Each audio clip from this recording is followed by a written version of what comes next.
Welcome to the Planetary Interaction tutorial. In this video, we will manufacture biofuels using raw materials extracted from a temperate planet.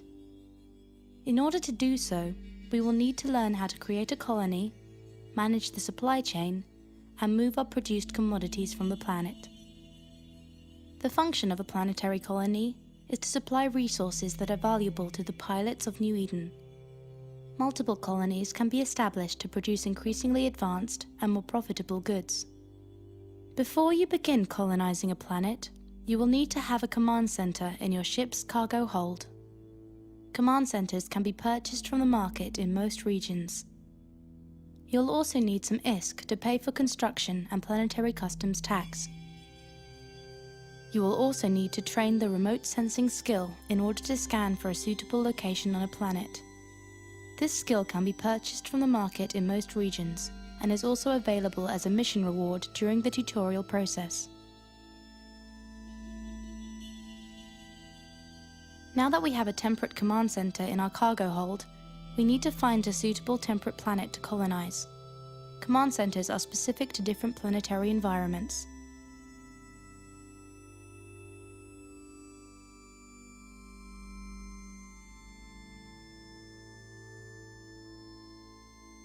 Before you deploy your command center, it is important to find an area close to or in between the planetary resources that you wish to extract. To scan for resources, select the scan function and then the type of resource that you wish to scan for. A heat map will be displayed over the planet, highlighting areas where resources are available. Warmer colors will highlight areas of high concentration, and cooler colors will highlight areas of low concentration. You can also adjust the scanning slider to get a clearer view of the distribution of available resources. When you have decided on a suitable area based on your scan results, select the Build menu and then select your command center. Placing the icon over the planet and clicking will then deploy your command center. When you are satisfied with your new building location, press the Submit button to finalize construction on the planet. You can make several changes without submitting as long as you submit your changes when you are done. When highlighted, you can see that the command center is generating power and CPU. This is important as every structure and link relies upon these resources in order to function. Command centers can also be upgraded later in your colony's development. Now that you've placed a command center on the planet's surface, you are ready to deploy an extractor control unit within range of your chosen planetary resources. In this tutorial, we have scanned for carbon compounds, and with these scan results we are now able to position our extractor control unit just outside the area we wish to extract from. We must ensure that the sphere of influence for the extractor control unit will include our chosen resources. After submitting your build changes, you will be charged for the construction cost of your building. You can then highlight the extractor control unit and begin surveying for deposits. When surveying, you may select the appropriate number of extractor head units and their extraction radius. Your extractor head should be placed in the highest density areas, whilst also ensuring that your extraction head uptake areas do not overlap and cause interference. To ensure that your extractor heads do not overlap and interfere with each other, you can either move them or adjust the uptake area to ensure that all extraction heads are operating at maximum efficiency.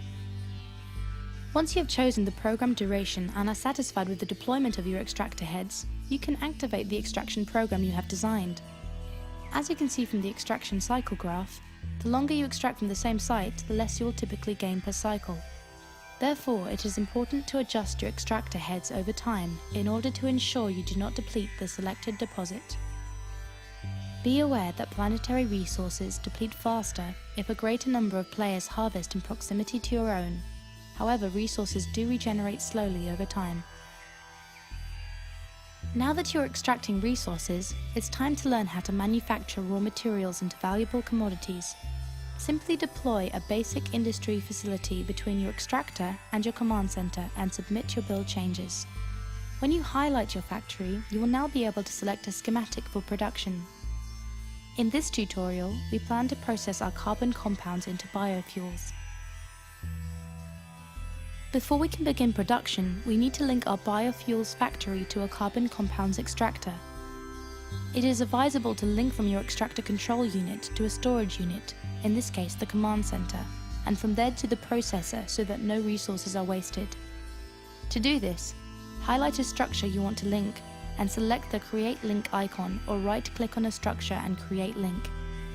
Drag the link to the structure you want to be linked and submit your build order.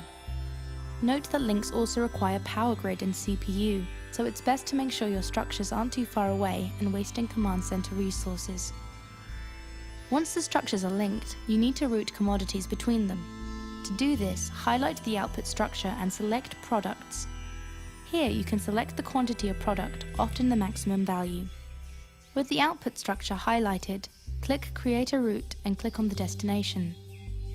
In this tutorial, we have now routed our carbon compounds to our biofuels factory and can now see the factory progress as it gathers resources before commencing a production cycle. At some point in your production chain, you'll need to store your products, either mid-production chain or at the end of the production line. To do so, simply deploy a storage facility building, then link and route anything you need to be stored there. When your items are in storage, they will often need to be moved into a factory or prepared for off-world transport. To move items out of storage, highlight the storage facility and select Expedite Transfer. Here you can select where the items should be moved to and in what quantities you wish to move them. Once you've created your items and moved them to your command center, it's time to blast them into space. To do this, highlight the command center and select Launch. Simply add the goods you wish to export into the payload, noting that the larger the payload, the more ISK is required to perform the launch. When you're ready, blast the cargo into space, open your journal, and warp to the bookmark location to retrieve the loot from the cargo rocket. Blasting cargo into space is a one-way method of transport. A more cost-efficient and two-way method is to use the customs office orbiting the planet. To use the customs facility, you must build a launch pad in order to send and receive transports.